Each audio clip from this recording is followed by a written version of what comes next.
여러분 메리 크리스마스가 되시기를 소망합니다. 예, 예. 메리 크리스마스라고 우리가 많이 이야기하면서 그 의미를 잘 모르고 이야기할 때가 많습니다. 뭐 영어라서 이제 당연히 그렇죠. 근데 이 메리라는 말은 즐겁다라는 말입니다. 그래서 그냥 단순히 joy라는 기쁨이라는 말을 쓸 수도 있지만 이 메리라는 말은 정말 기쁨이 충만하게 차고 넘쳐나는 그러한 기쁨을 이야기합니다. 마치 축제 때 즐거운 그런 기쁨을 의미합니다. 크리스마스라는 말은 그리스도, 영어로는 크라이스트죠. 그리스도라는 말과 메스, 예배를 의미하는 말이 합쳐졌죠. 그래서 그리스도께 드리는 예배라는 말입니다. 그러니까 크리스마스라는 말 자체가 우리가 이제 절기를 가리키지만 그 말의 어원 자체를 보면 그 자체가 이제 그리스도께 드리는 예배입니다. 그러니까 사실 이제 12월 25일뿐만 아니라 성탄절뿐만 아니라 사실 우리가 주일 예배나 우리가 드리는 모든 예배는 사실은 크리스마스예요.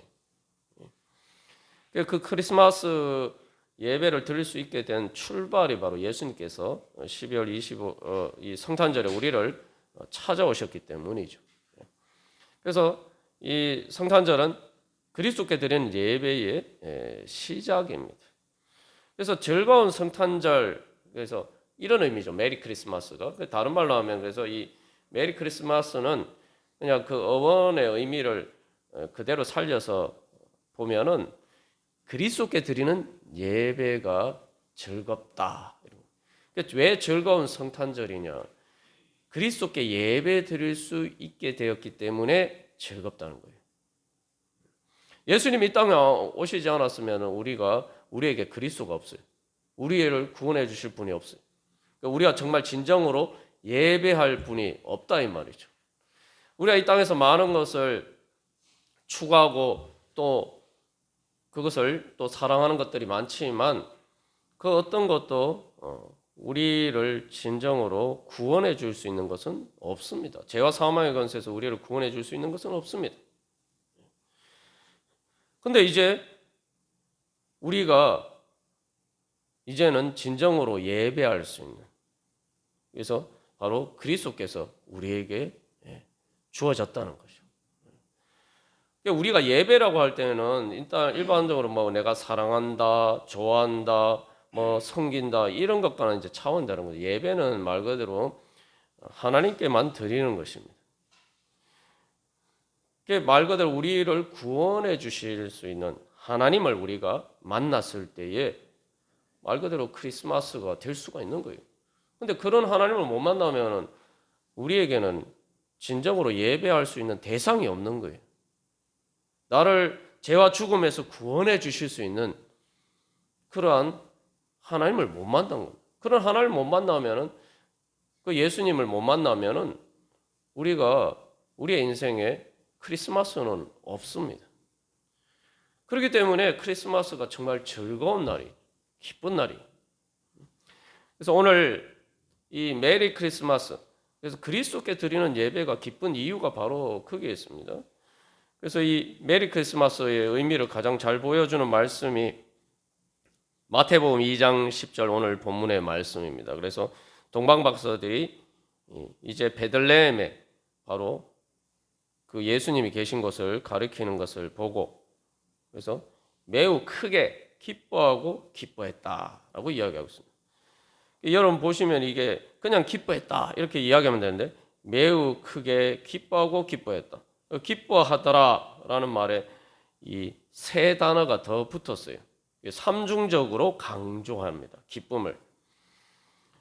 그래서 이 매우라는 말은 정말 열정적이라는 그런 의미가 가지고 있고 매우 크게라는 그런 의미가 있어요. 그 다음에 크게라는 말은 메가스, 뭐 메가박스 할 때 이거 메가라는 말, 메가시티 이런 데 쓰는 말이죠. 그러니까 이건 단순히 큰 게 아니라 진짜 큰 걸 얘기해요. 영어로 하면 great, 그죠? 그래서 정말 매우 크게. 그래서 기쁨이라는 말을 또 한 번 더 쓰고 있어요. 그래서 얼마나 기뻤으면 매우 크게 기뻐하고 기뻐하더라. 그래서 성경에서 기쁨을 이런 식으로 강조해서 표현한 구절은 거의 오늘 이 본문의 말씀이 유일합니다. 동방박사들이 바로 메리 크리스마스인 거죠. 그래서 매우 크게 기뻐하고 기뻐하면서 무엇을 합니까? 11절에서 바로 예수님을 보고 예수님 엎드려서 경배하고 예배했단 말이죠. 그래서 메리 크리스마스가 성경에 어디 있느냐? 마태복음 2장 10절 11절에 있습니다. 그래서 매우 크게 기뻐하면서 2장 10절 말씀 한마디로 하면 메리, 즐겁고 기쁜. 11절은 그리스도께 예배하는 것. 2장 10절 11절을 한마디로 말하면 메리 크리스마스. 여러분 정말 성탄절이 기쁘십니까? 그런데 우리가 이게 조금 생각해 보면은 일반적인 우리의 상식과는 조금 다릅니다. 상식과 다른 게 아니라 보통 상식적인 행동과 정반대예요. 여러분은 기뻐서 눈물 흘려 보신 적이 있으십니까? 아니 기쁘면 웃어야지. 기쁜데 왜 눈물을 흘리냐? 너무 기뻐서 눈물을 흘려 보신 적이 있습니까?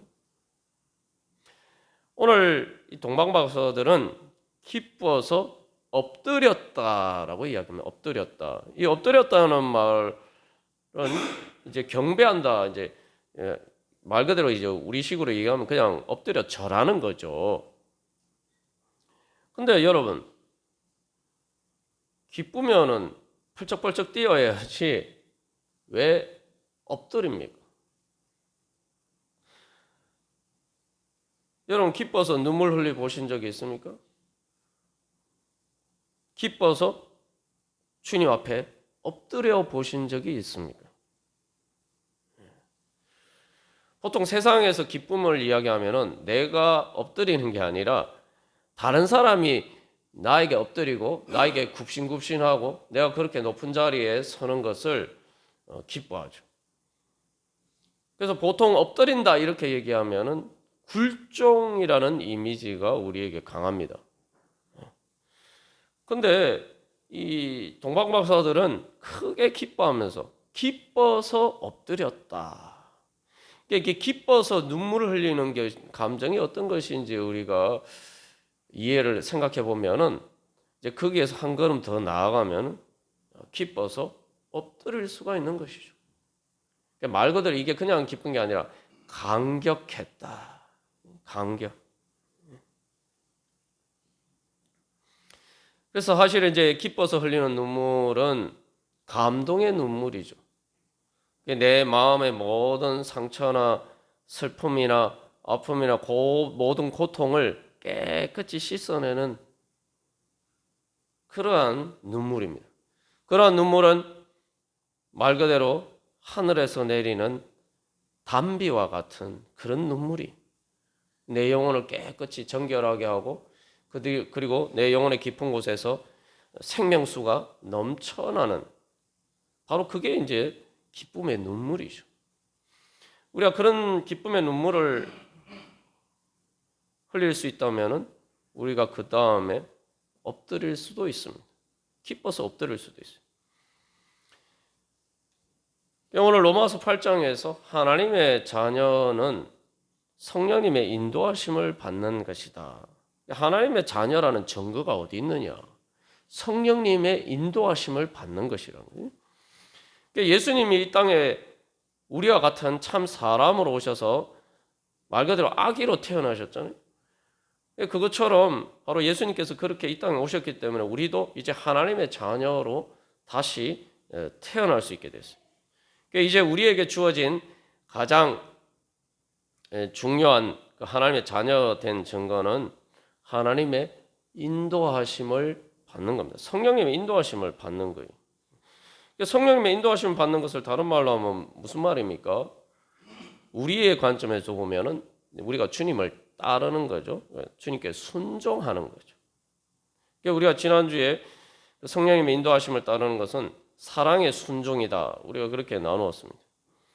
이제 그 사랑의 순종이 어떤 것인지 그 사랑의 순종 가운데는 바로 이 동방박사들처럼 매우 크게 기뻐하면서 주님 앞에 엎드리는 그러한 감사가 있는 것입니다. 우리 안에 그런 마음이 있으면은 우리가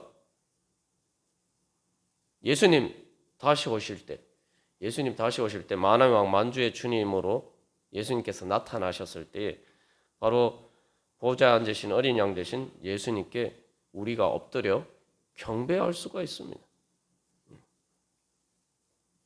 우리가 이 대림절은 사실 2000년 전에 이미 예수님 오셨는데 이제 무엇을 기대합니까?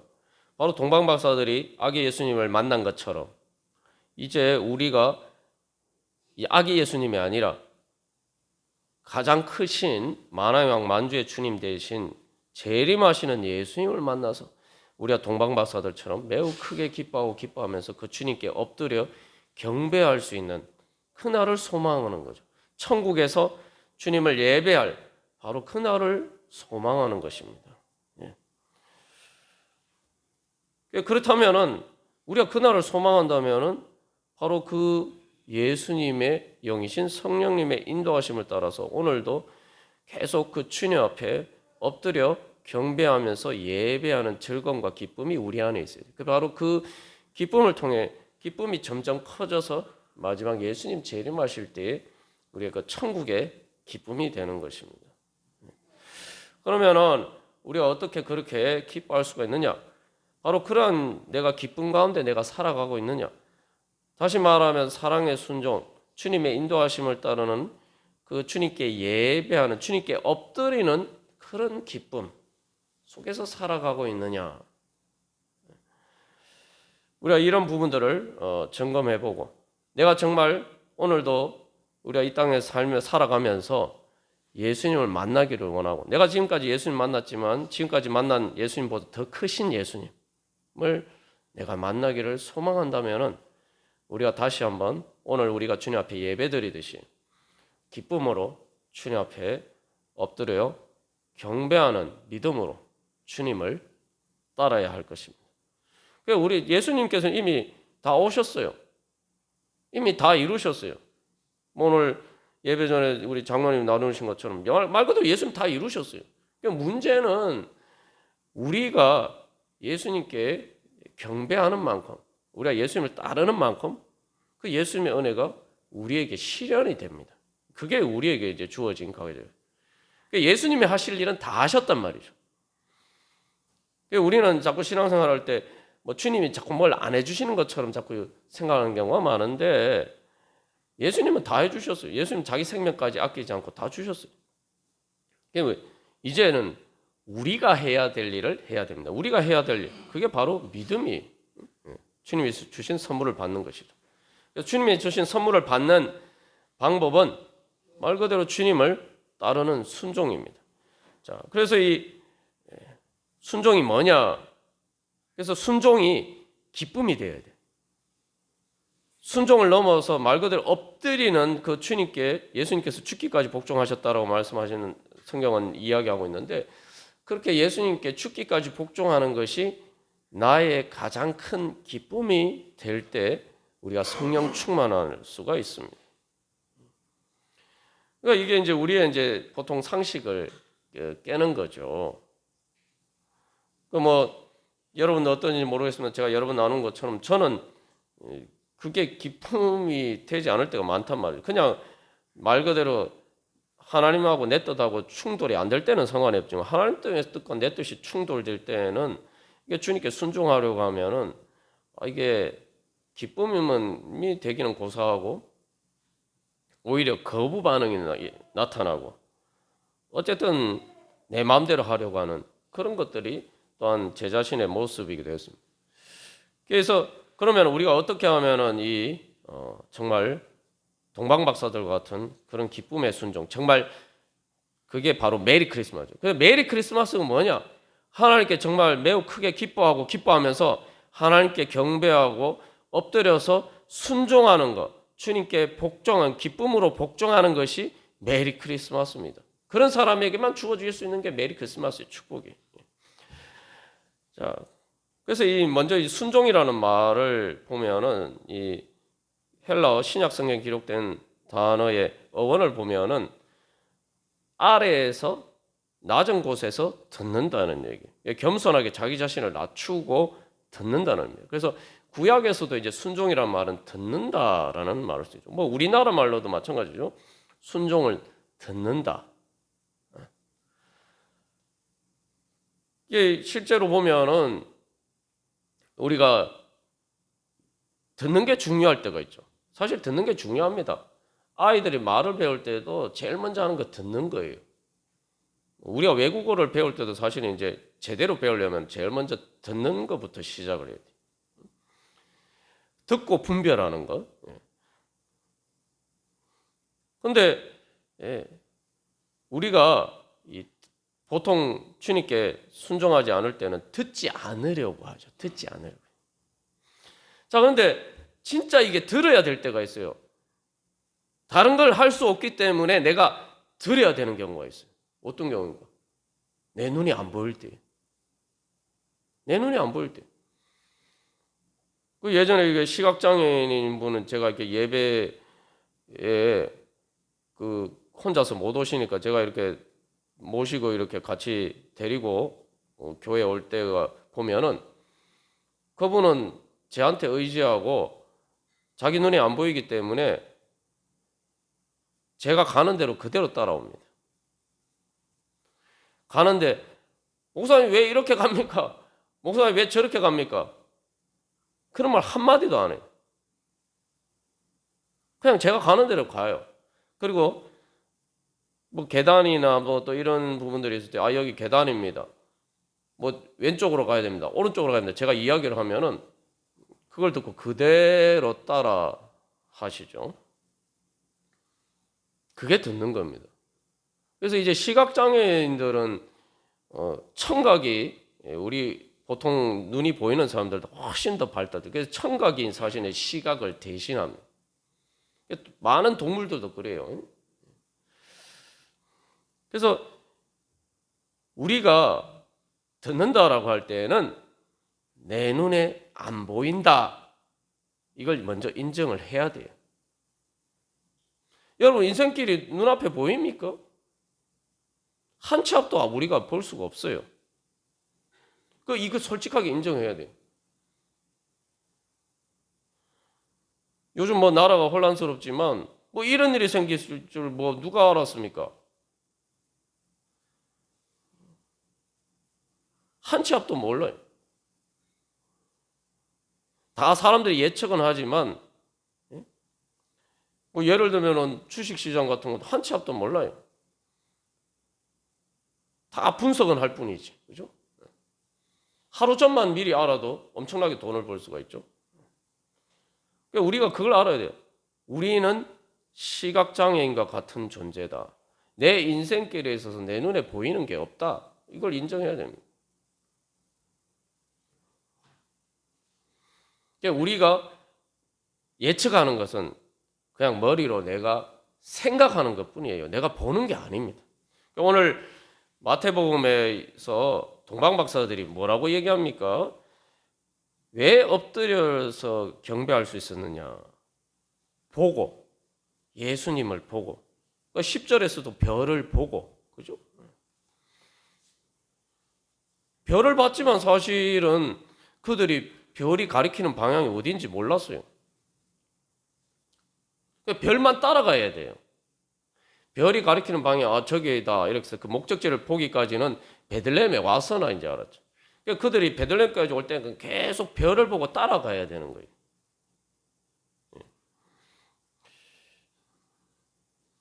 여기서 동방박사라고 보여준 것이 상당히 의미심장한 거죠. 동방박사 말 그대로 이게 이제 박사라고 번역된 말이 사실은 맞는 말이에요. 이게 요즘 치면은 박사죠. 그냥 박사도 아니고 사실은 그 나라에서 가장 지혜로운 사람들. 그 영어로 wise man이라고 이제 지혜로운 사람으로 번역하기도 합니다. 근데 이 사람들이 누구보다 지혜로운 사람, 지식이 많은 사람들인데도 불구하고 별을 보고 따라갔어요. 이게 지혜입니다. 그래서 들을 수 있는 게 지혜. 그래서 솔로몬이 지혜를 구했다라고 하는데 지혜로 번역됐는데 원문상을 그대로 옮기면 듣는 마음입니다. 듣는 마음.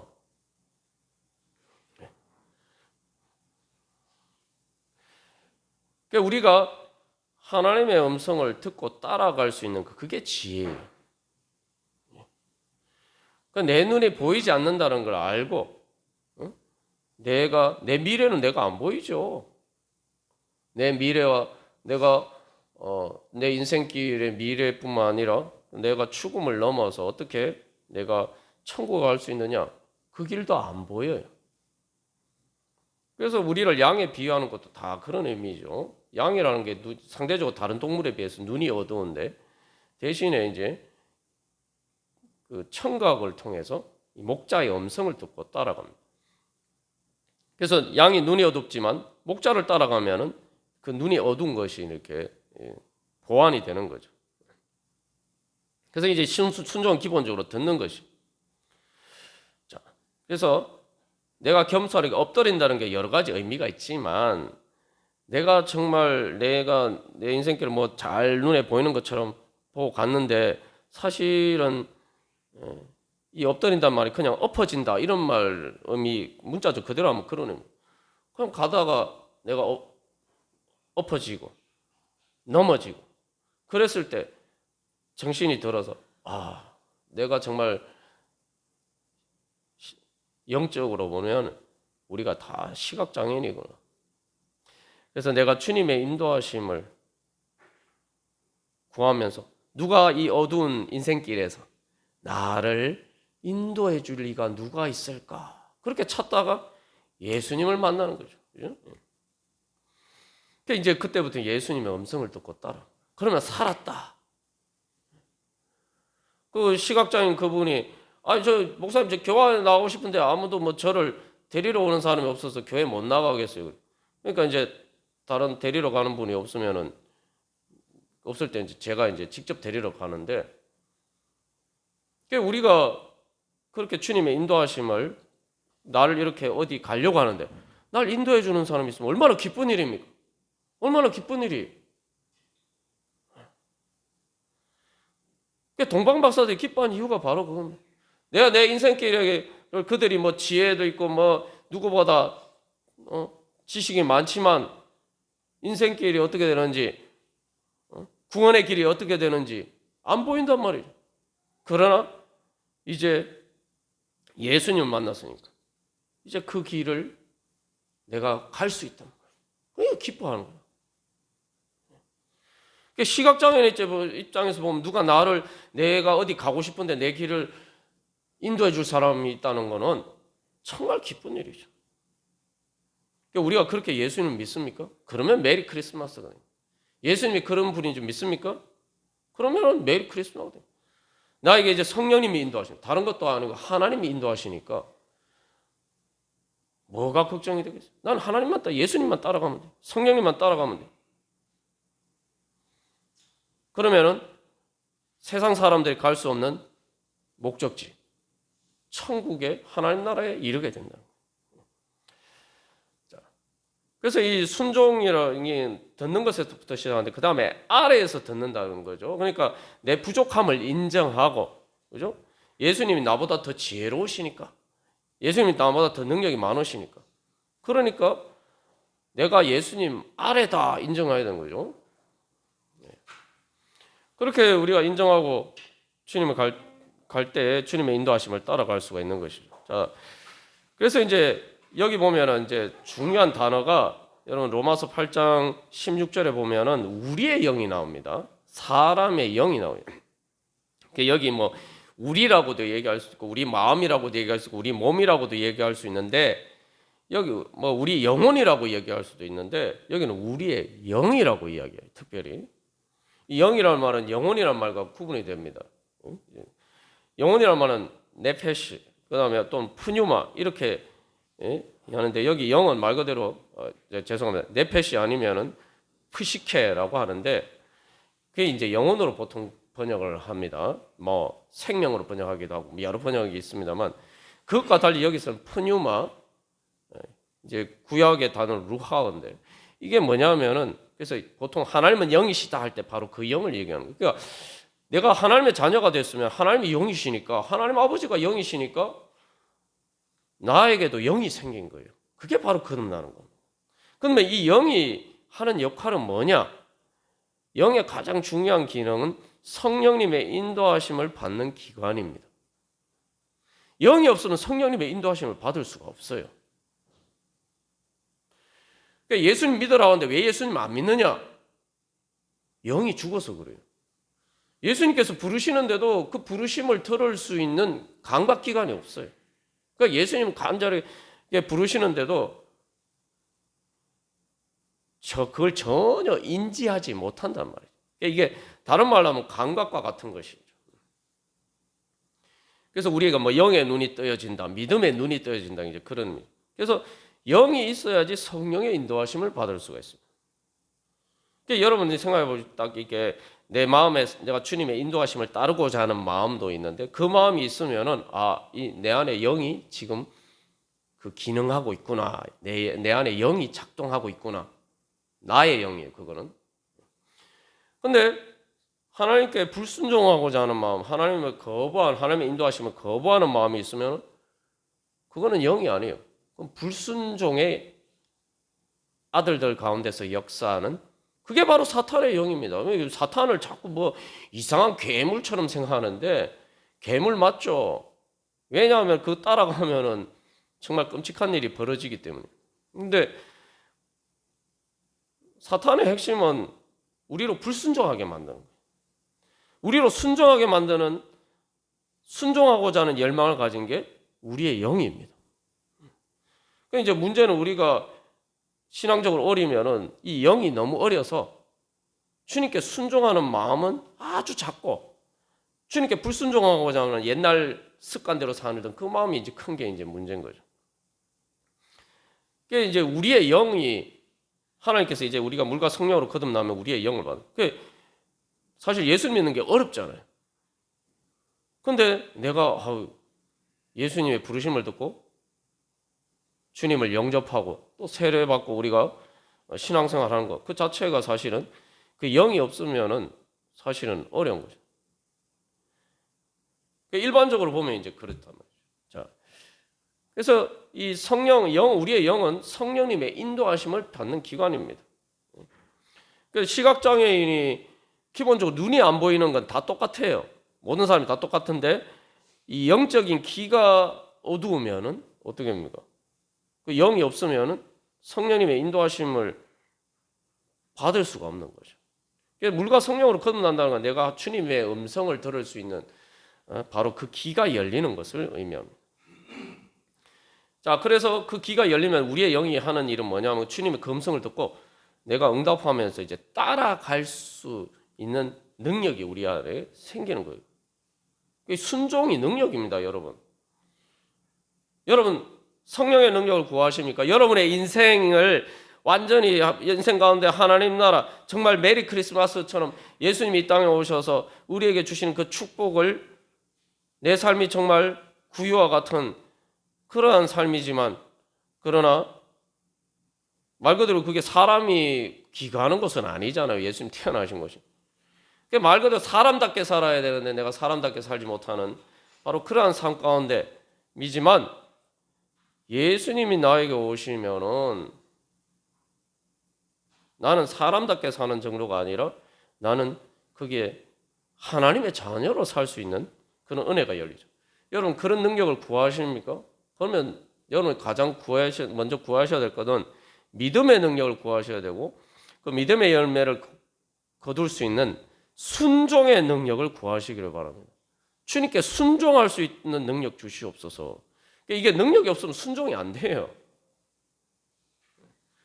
저도 이렇게 신앙생활하고 인생 살아보면서 그러지만 그래서 이 예수님 만나고 난 다음에 계속 특별히 예수님을 인격적으로 만난 이후에 주님께서 주신 기도 제목은 주님 사랑하면서 주님 순종하게 해주십시오.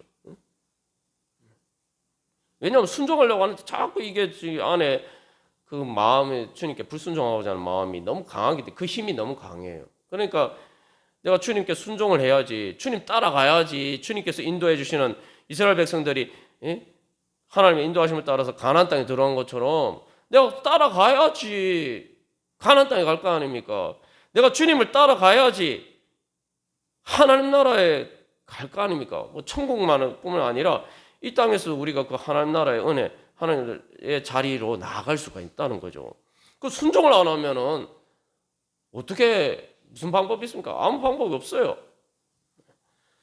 그러니까 순종하려고 하는데 근데 이게 잘 안 된다 이 말이죠. 그러니까 주님 순종할 수 있는 믿음을 주시옵소서. 자, 그렇게 이제 주님의 인도하심을 따라갈 때 그래서 여기서 이제 아래라는 말이죠. 듣기는 듣는데 아래에서 듣는다 이게 뭐냐면은 결국 주님의 뒤를 따라가면서 그 영향력 아래로 들어가는 거예요. 주님의 영향력 아래. 이건 뭐 우리가 이미 나눠서 이제 주권의 문제입니다. 제가 다시 한번 우리가 다시 한번 그 부분을 상기해 보면은 그렇잖아요, 여러분. 대한민국 똑같은 한반도에서 여기 조금만 올라가면 여기 서울에서 뭐 얼마 됩니까? 거리가 휴전선 큰 위로 올라가면 어떻게 돼? 똑같은 한반도에서 같은 민족이 같은 언어를 쓰고 뭐 북한 사람들보다 남한 사람들이 더 똑똑합니까? 그것도 아니에요. 그런데 왜 대한민국은 세계 그 10위권에 들어가는 경제 대국이고 북한은 왜 세계에서 최고로 못 사는 나라 중 하나입니다. 무슨 차이입니까? 주권의 차이예요. 대한민국의 주권 안에 살아가느냐 북한의 주권 안에 살아가느냐 그거에 따라 삶이 완전 바뀌는 거예요. 그러니까 우리가 예수님의 주권 안에 들어가면 하나님 나라가 되는 거예요. 예수님이 다스리시는 나라, 예수님 다스리시는 나라.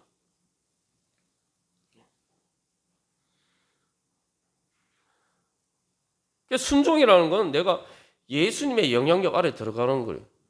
탈북하는 사람들은 자기들의 목숨을 걸고 탈북을 해서 대한민국을 찾아왔어요. 이유가 뭡니까? 살기 위해서. 그 사람들의 근본적인 목적이 뭡니까?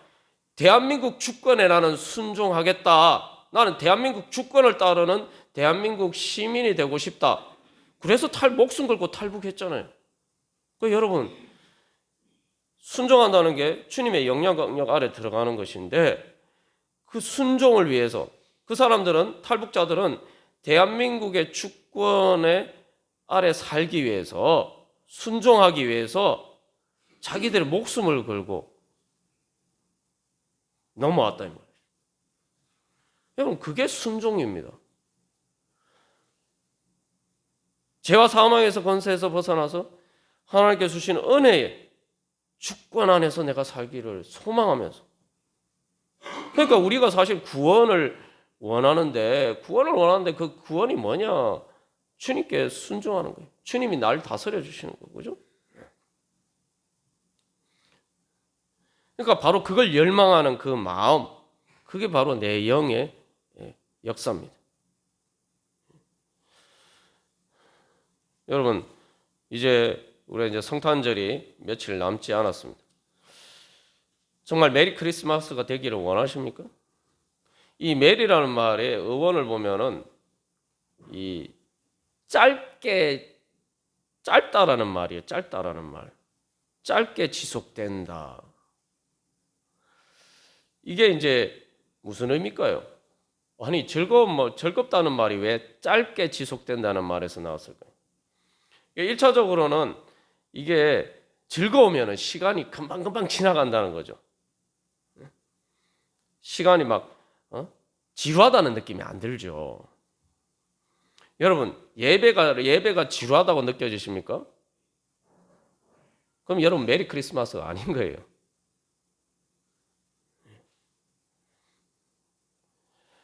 주님 만나는 시간들, 주님의 음성을 듣는 시간이 길다고 지루하다고 느껴지십니까?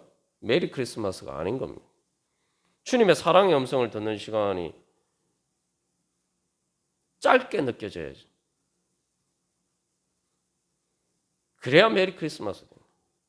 그래서 이 메리라는 말은 선율이 아름다운 정말 좋은 노래를 듣는 거거든요. 듣는 그런 시간이란 말이에요.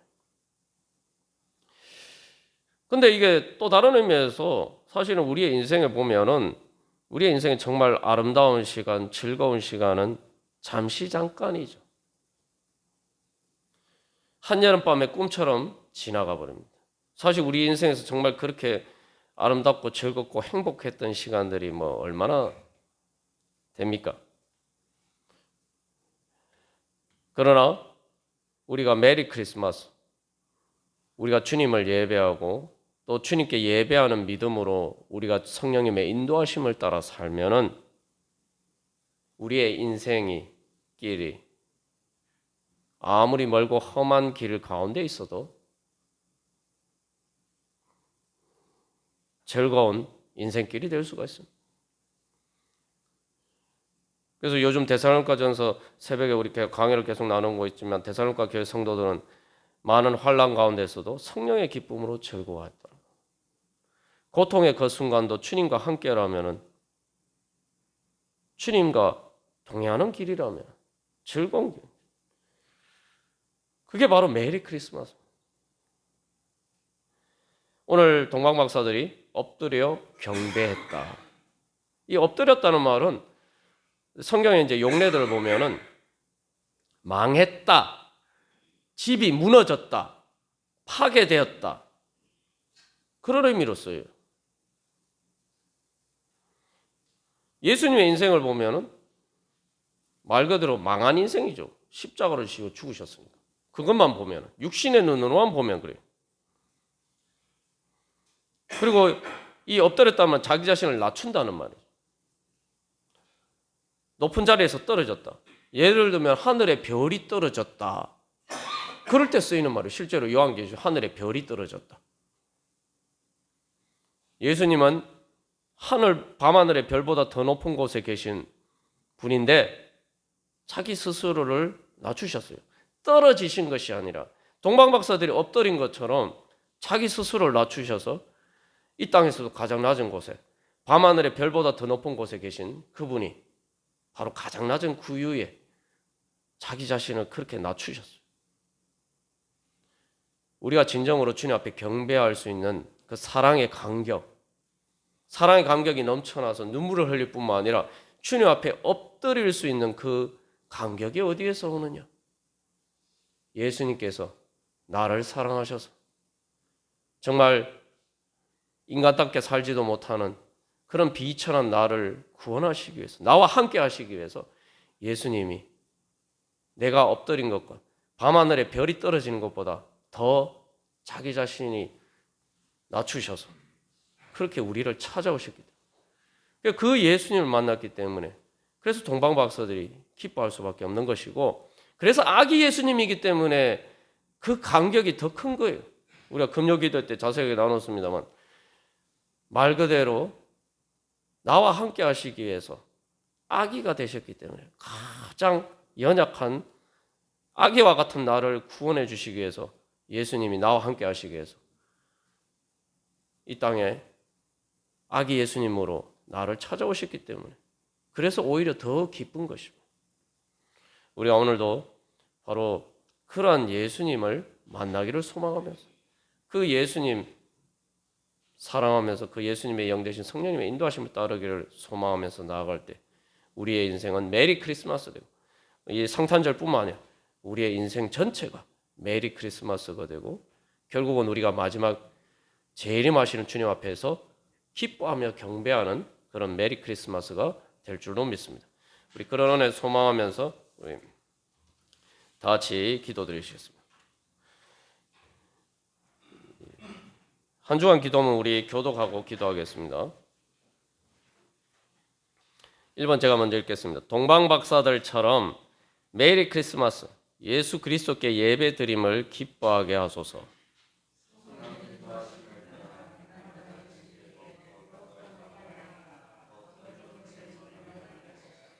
영의 귀가 밝아져 성령님의 음성을 잘 알아듣고 자신의 소리로 듣고 즐겁게 따르게 하소서.